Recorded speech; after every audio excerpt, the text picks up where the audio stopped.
Hello, my name is Paula Cortez. Hi, my name is Ariel Chapnick. We are two local immigration attorneys volunteering with the DC Migrant Solidarity Mutual Aid Network, which has been showing up to welcome and support newly arrived immigrants over the past few months. We are making these informational videos in collaboration with members of the Georgetown Immigration Law Students Association and the Georgetown Migration and Refugee Policy Initiative. These videos provide basic, general information about how to understand the U.S. immigration system.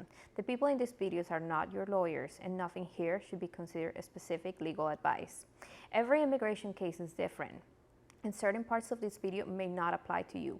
We highly recommend that you seek a professional immigration attorney to seek advice specific to your personal immigration case, represent you in immigration court, and apply for immigration relief on your behalf. You should have been provided a list of pro bono immigration attorneys by the immigration authorities who processed you shortly after arriving in the United States. In the description, you will find a link to lists of organizations in each state that provide immigrants with free or low-cost immigration legal services. If you are having trouble understanding your government documents, we recommend you use Google Translate to understand all documents that were given to you by the immigration authorities. We hope these videos provide you with information and resources for you to make informed decisions on if, how, and when to apply for immigration benefits. What is your A number and why is it important? An A number or alien registration number is a number that the U.S. government uses to identify immigrants who are applying to enter or have already entered the United States. It is usually 9 digits long, but can also be 7 or 8. You should be able to find your A number on some of the documents that the immigration authorities provided you. For example, if you were issued a Form I-385 Notice to Report, your A number will appear in Square 11 as the file number. You will also find this number in multiple pages of your paperwork. This number is important because it allows the U.S. government to keep track of your biographical information, your application for immigration relief, and more. You will also need this number to check the status of your case in immigration court if you're already in removal proceedings. This number will also stay with you for many years. Do not lose this number. Moreover, we encourage you to memorize this number. This is your identifying number, and it's crucial that you're informed on everything that is happening in your immigration case. What is parole? What does the document look like, and what does it mean? Some migrants are paroled into the United States. Parole is when a person is allowed into the United States while lacking a visa or other valid admission document or status, usually for an emergency or humanitarian reason. This parole is discretionary and given on a case-by-case basis. Being paroled enables a person to lawfully enter the U.S., provides temporary lawful presence in the U.S., and protects that person from deportation while the parole is valid. In some specific circumstances, parolees are even allowed to apply for a work permit.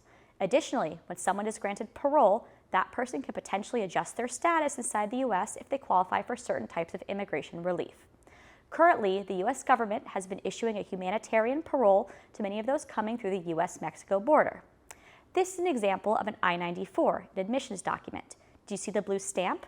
That is the indication to look for to know if you are paroled. The blue stamp says under what program you are enrolled and when your parole expires. In most cases, recent arrivals are receiving a 60-day parole. If you are one of these parolees, you can legally transit and stay within the U.S. for 60 days or until the parole expires.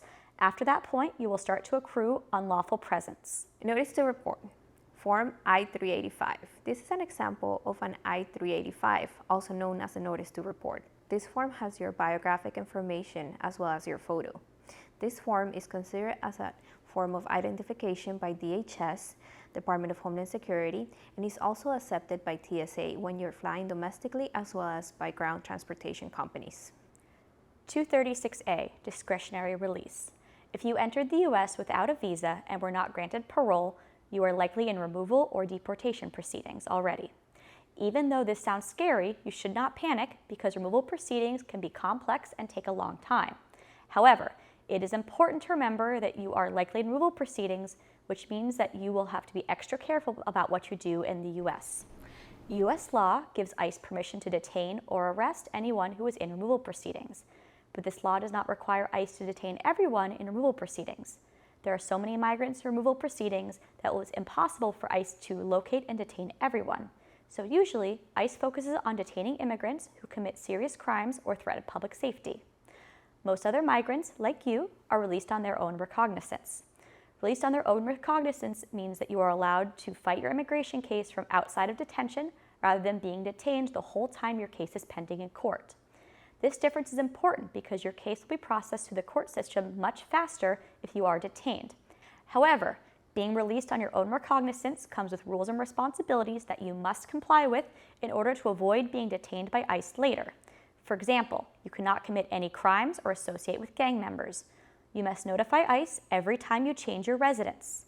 The conditions for your release will be stated on Form I-220A, Order of Release on Recognizance, given to you once you have been released. This is what it looks like. Alternatives to detention. ISAP. Being released either on parole or on your own recognizance often requires that you check in with ICE regularly, as well as any alternative to detention programs that ICE uses. One of such programs is called Intensive Supervision Appearance Program, ISAP. In your paperwork, you will find a document explaining that you have agreed to be enrolled in this program. You are likely given a cell phone that you have to take selfies on to report with ISAP. You may have seen or heard of others who wear ankle monitors for the same purpose. These cell phones and ankle monitors are most likely provided by ISAP. It is important that you always check in with ICE and ISAP whenever you're told. Failing to report or follow ICE instructions can lead to detention. Notice to appear. What does it look like and what does it mean? A notice to appear, or NTA, is an official charging document from the Department of Homeland Security, or DHS, that means that removal or deportation proceedings have been started against you. Only when ICE submits this document to the immigration court will removal proceedings be started against you. Don't panic. Most people arriving through the border will eventually receive this document. The start of removal proceedings does not mean that you will necessarily be removed from the country, but instead that you will have to present your immigration case with the immigration court. You will only know if you are granted immigration relief or if your case was denied once you have had your merits court hearing. The NTA contains the following information. At the top, the NTA will list your full name, A number, date of birth, address, and cell phone number. The middle of the NTA will have two main sections. The first, the facts that ICE claims to be true about your case, and second, the legal charges, which explain the reason why ICE believes that you should be removed or deported from the United States. The NTA would likely state that you are not a U.S. citizen, your country of origin, and that you entered the United States at a certain location and or about a certain date. It could also state that you have not been admitted or paroled into the United States. It could also state that at the time of your arrival, you lack a valid entry document. This means that you entered the U.S. without a green card, visa, or other legal status. The bottom of the NTA will provide information about your next immigration court hearing. It would also state the date, time, and location of your next hearing.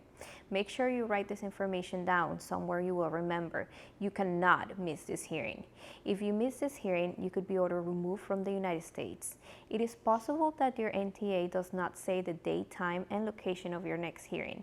If that is the case, you can check the status of your case using the immigration hotline number, which is 1-800-898-7180, or visiting EOR's automated case status website and providing your A number. There is a link to this website in the description. What are all the different government agencies involved in immigration? There are several government agencies involved in immigration law.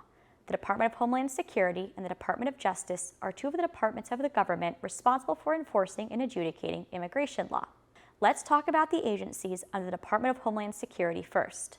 Department of Homeland Security, Customs and Border Protection, or CBP, under DHS handle most of the interactions at the border. May have interacted with CBP agents during or shortly after you cross the border. Immigration and Customs Enforcement, or ICE, under DHS is responsible for monitoring, detaining, and removing non-citizens from the United States. You may have already met or heard about deportation officers.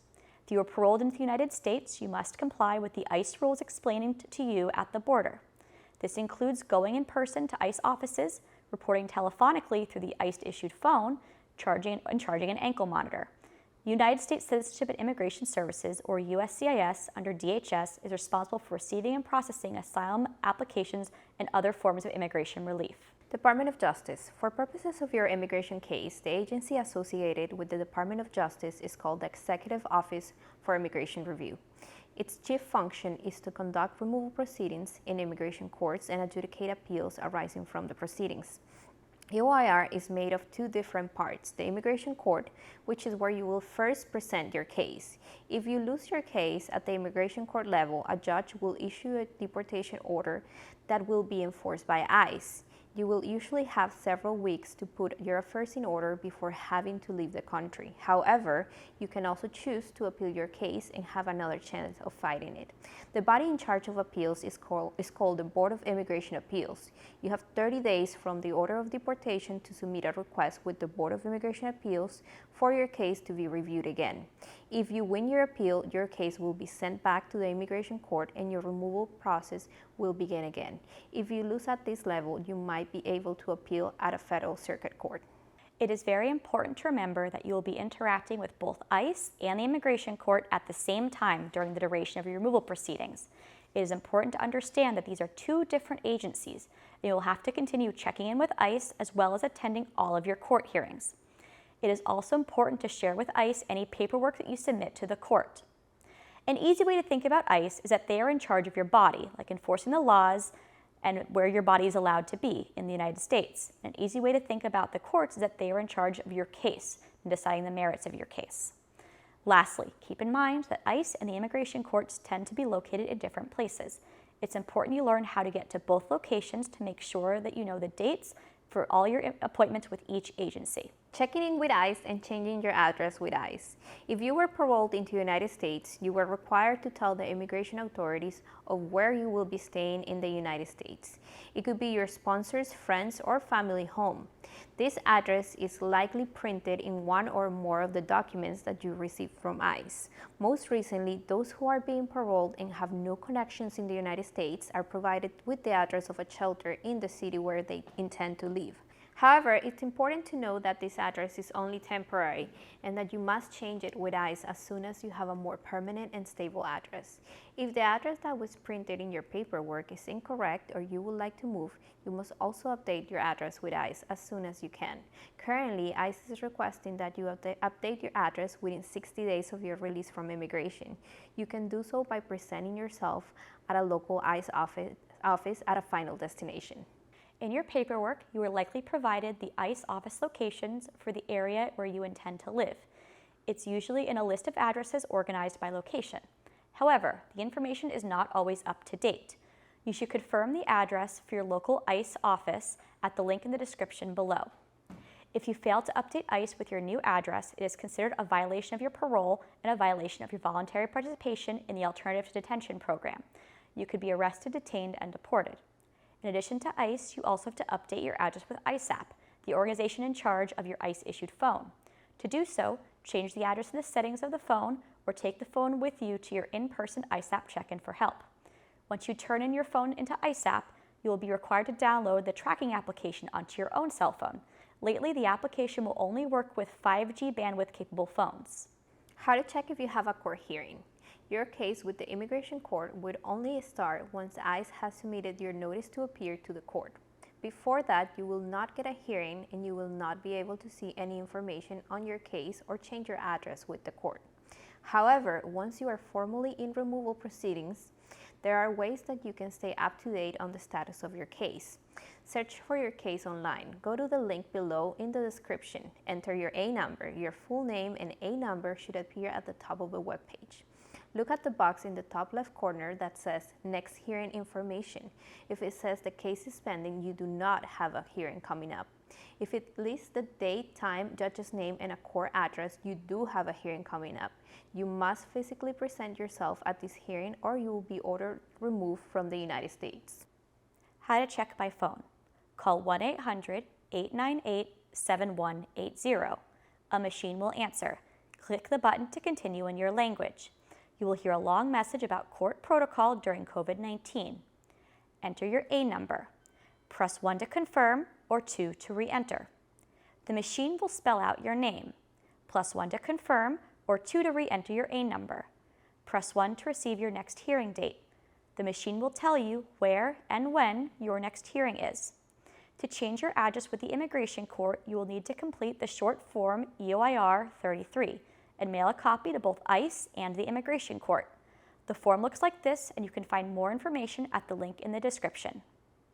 How to change venue if you move to a different jurisdiction. The bottom of the NTA usually states the location of your upcoming hearing. If you have moved far away from this location, you probably need to request that your case be moved to a different immigration court. This is called a change of venue. Venue refers to the court that has authorization to hear your case based on the city and state where you reside. Most states and major cities have their own immigration courts. So if you move to a different major city or a different state, your case will probably need to be moved to the area of that immigration court. For example, there are 6 different immigration courts in New York. You need to find out which immigration court is the closest to your current residency. Click in the link in the description for a list of the immigration courts in every state. If you still do not have an attorney who is helping you with your immigration case, you need to request a change of venue on your own. This request is important because if you don't send it, you will be expected to attend your hearing at the immigration court specified in your NTA. For example, if the NTA says next hearing is at the immigration court in San Antonio, Texas, but you move to Portland, Maine, you will still be expected to attend the hearing in San Antonio unless you request a change of venue. If you don't attend the hearing in San Antonio and you did not request a change of venue, you will be ordered removed from the United States, and it will be much harder to apply for immigration relief since you will have to request the immigration judge to reopen your case first. You will need to fill out a paper and send it to the immigration court and a copy of this paper to the ICE OPLA attorneys. You can find instructions on how to submit this request in the link in the description. Types of immigration relief. There are many types of immigration statuses, each of which allow you to stay in the United States for different reasons and length of time. Practically, all statuses require you to be admissible to the United States and demonstrate a favorable exercise of discretion. The court and government will consider many factors, including your criminal history, family ties to the United States, and credibility. It is extremely important that all the information on your application and paperwork to immigration be complete, true, and consistent. Here are some of the most common forms of relief. Think if any of these sound like they may apply to you. To learn more about each status, you can visit the USCIS website. You can find a link in the description below. Cuban Adjustment. The Cuban Adjustment Act is a law that only applies to citizens and natives of Cuba. If you are from Cuba and you were inspected and admitted or paroled, you can apply to adjust your status and become a legal permanent resident after 1 year and 1 day of being present in the United States. You must meet certain requirements, like meriting a favorable exercise of discretion and being otherwise admissible to the United States. To apply for a green card under the Cuban Adjustment Act, fill out the application I-485 1 year and 1 day after arriving to the United States. While your permanent residency application is in process, you will have access to work in the United States legally by filing for a work permit. After receiving your permanent residency, you will eventually be eligible for U.S. citizenship.